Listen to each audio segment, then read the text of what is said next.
Okay, folks. Dennis, it's Paul. I'll bring you later.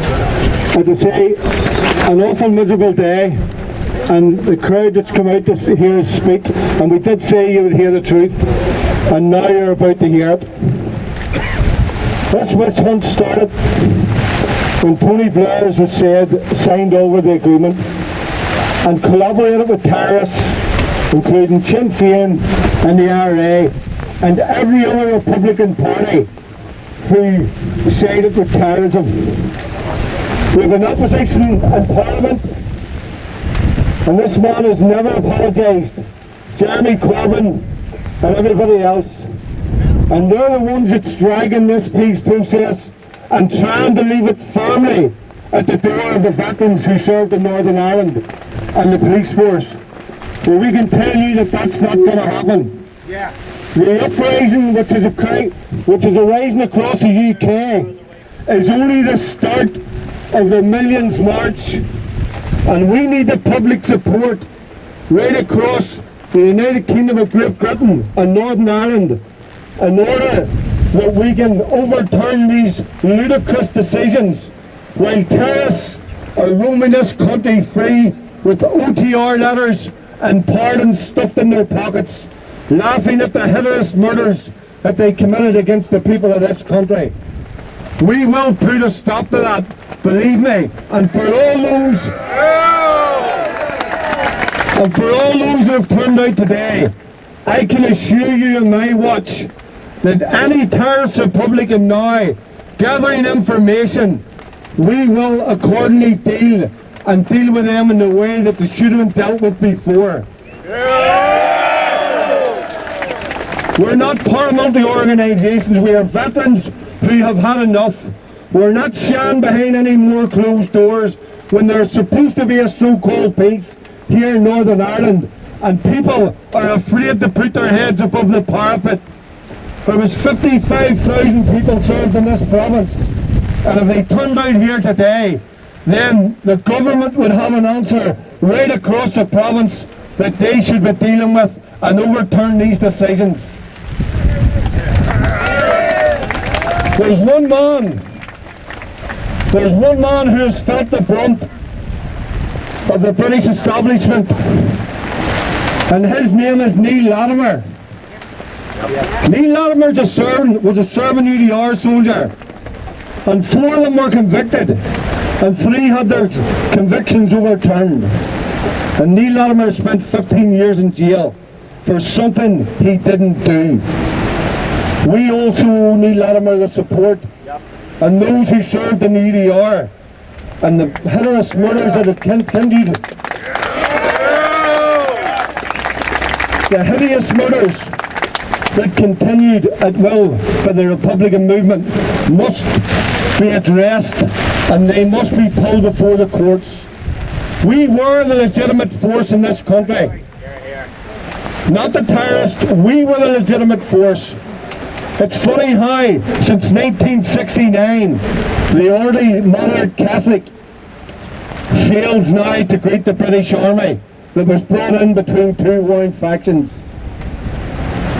We have the death of Laura McKee, and that is so tragic, and what we have witnessed over and over again in this province. Laura McKee stood up. She was a journalist. She wasn't afraid to write about the Republican movement and the murder of young fellas who found no other way out in her book, The Lost Boys. But again, as we have seen here, once again, the same tactics used by the IRA and Mark McGuinness and Jerry Adams, and 47 years later, we still have the death of another person who was out trying to look and gather information on the terrorist community. And what they done to Laura McKee is an absolute disgrace, and I'm sure everybody here sympathises with her family and everybody else that was killed in this province.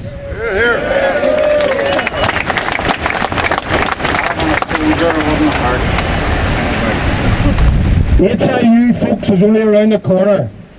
Those who don't know about it, the Historical Inquiries Unit, and many of our RUC and the UDR and soldiers from across the province are about to face the wrath of the betrayal of the British government. This was all signed away, and while I stand here, I will mention that this had to be given the go-ahead also and signed off by unionist politicians. So they also serve the brunt of what is going to happen in this country. People can only hide for so long, and the truth comes out. The Good Friday Agreement, as we know it, was a sham. The lies now, they say you can't change the agreement. My God, we've got 5 further agreements. The Hillsborough Agreement, the Belfast Agreement, you know what I mean? Carried on, and they change it whenever it suits them. The only people now across the United Kingdom which is carrying out the treacherous dealings being done, and I include in Brexit.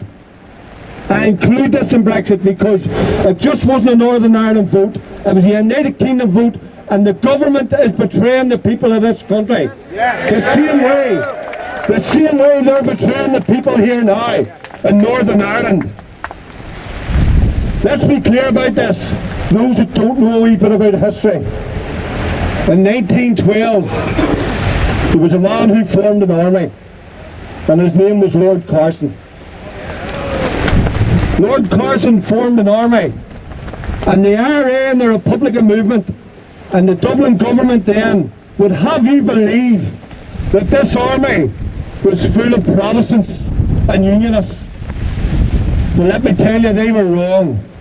There was Catholic men and women who formed that force, who had had enough of the IRA and their murderous campaign in Dublin, that they were going to stop it. Unfortunately, the First World War broke out, and right across this island, and in the north, because we weren't formed until 1921, many Catholics and Protestants died at the Battle of the Somme. And on the return, then in 1921, became the formation of Northern Ireland. And that only came about because of the Irish Independence War, who broke away and decided that the Republic of Ireland would then become the Free State, and the people of this country then decided to remain Northern Ireland. Since then, we have people who have committed crimes against the state, and while the two governments, the Irish government and the British government, have allowed this continue, and the murders that they have carried out and trying to overthrow this country, I can tell you they will fail to do it. There's many Catholics and Protestants in this country who wish to remain part of the United Kingdom. Right across the board, we still have Catholics and Protestants joining the police force and joining the army and trying to keep this country safe. Never be fooled by what the IRA have done. Don't be afraid to speak out about their crimes, because let me tell you, since the First World War and now what's happening across the world, they are no different than ISIS.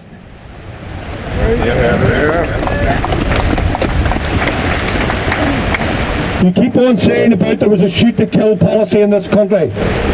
I can assure you there was no shoot-to-kill policy. Because if there had been, many IRA volunteers wouldn't have lived to see the day.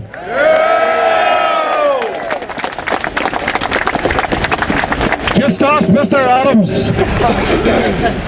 Ask who saved his life. And ask who saved the life of Bernadette McCalliskey. And they try to blame us all and blame the parachute regiment. And if Bala Murphy had it turned out the other way, and 13 paratroopers had been killed, like the 14 in Narrawar, nobody would have turned a blind eye. Well, let me tell you, enough is enough is enough.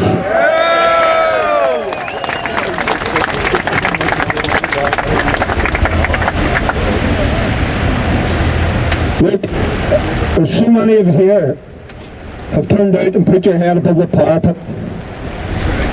What we need is everybody else here to bring another 10 with you. Skin's waterproof. Many of us served worse than this. Many served 36 hours standing in ditches and cordons and remembering the murders of the people who were dumped and ditched in the graves by the IRA. People want us to go away. The government want us to go away. Well, unfortunately, they have awoken something that they're not going to be able to stop.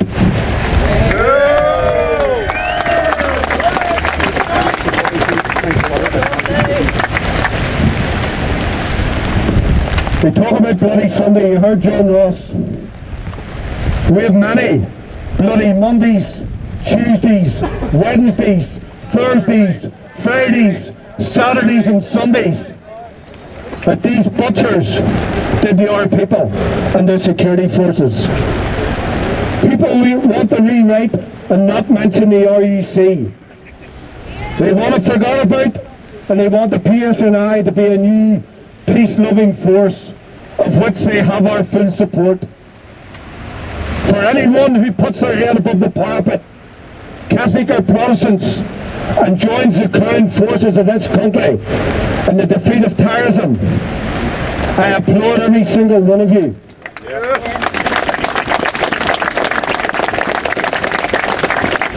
Our prison officers continue to be murdered.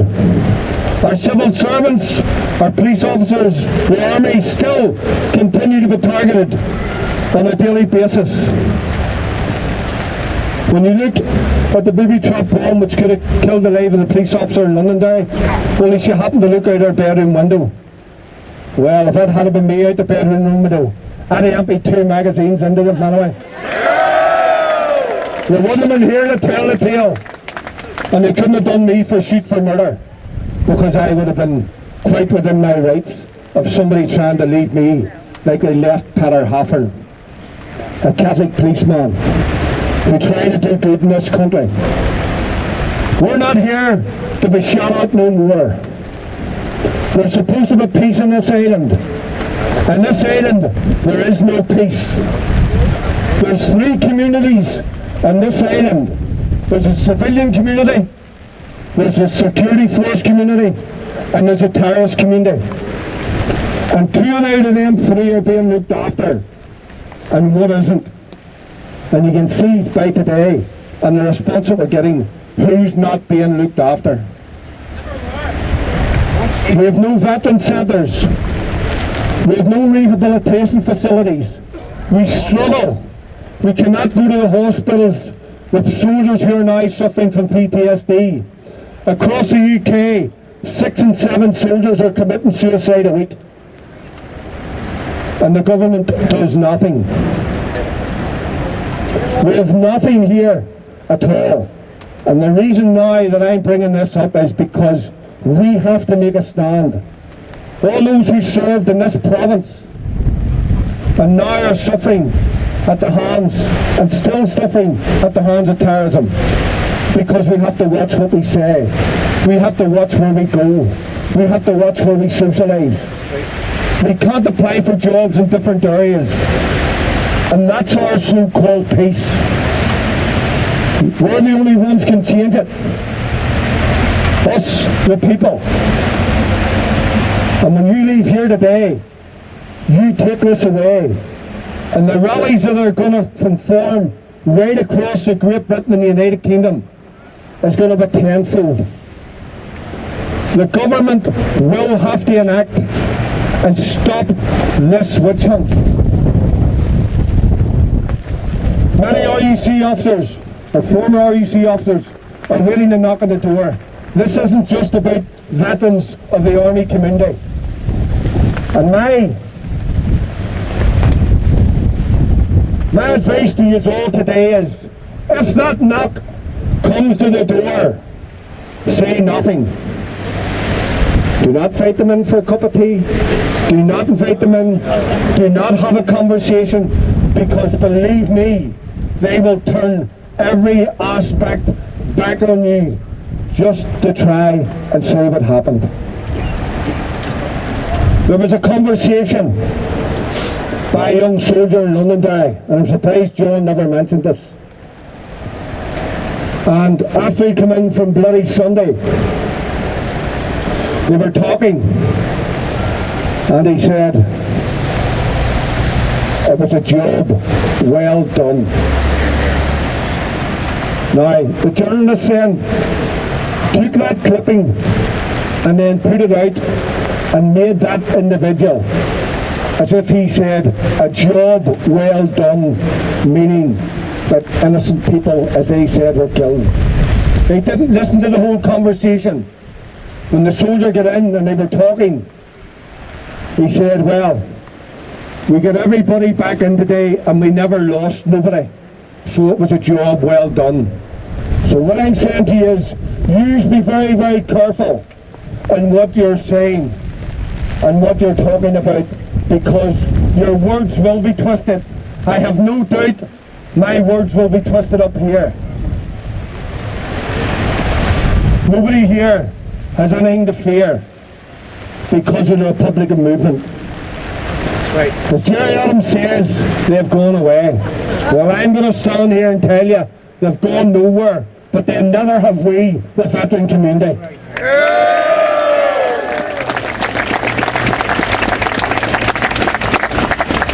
Folks, I think I've talked enough. The shucks in my arse are soaking.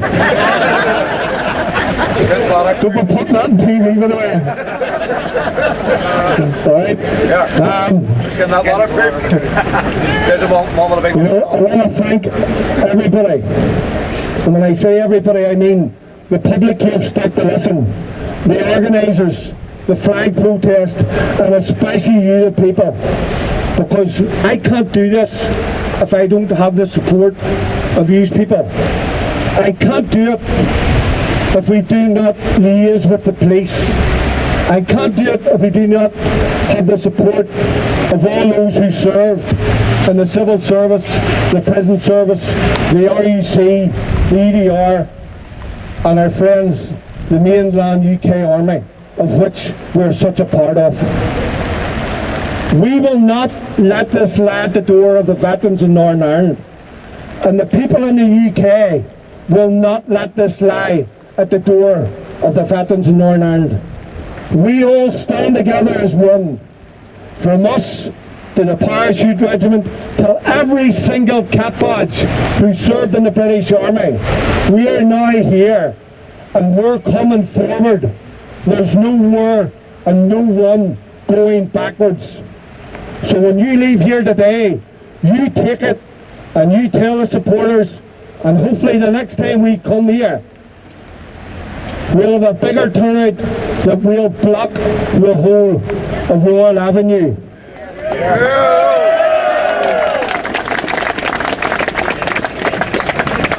I'm not a lover of politicians who promise us something and we get nothing. I don't agree with 9 unionist parties for 1 minute, and the unionist parties don't listen to us. Just the way the government hasn't listened to the people over Brexit in the United Kingdom. So let me tell the unionist parties here now, if you do not sort your act out and form one unionist party that the people of this country want, you will suffer at the polls. Maybe not this time, but time after that and time after again, because the veteran community is rising and they are fed up to the teeth with no backing of whatsoever, and every 3 years you come out for 2 weeks at a time and expect to have our vote. Well, we're turning. There's a veteran party up and running, and whilst I disagree with it at this stage, and my reasons for that is because we're going to split the vote all over again, and I don't agree with that. If it had been 3 years down the line, a lot of planning, a lot of forward thinking and driving this, then it's something we can support. but to split the unionist vote is something that we don't need. And if our politicians don't sort it out, we will sort it out, because we vote them into government and we will vote them out of government.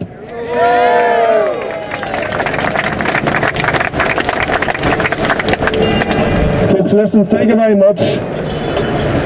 It's not Soldier F, Soldier B, Dennis Hutchins, Neil Latimer. It's Soldier A to Z, right across the board. And we need your continued support. You've got it. Thank you very much. And good luck. Safe home, everybody.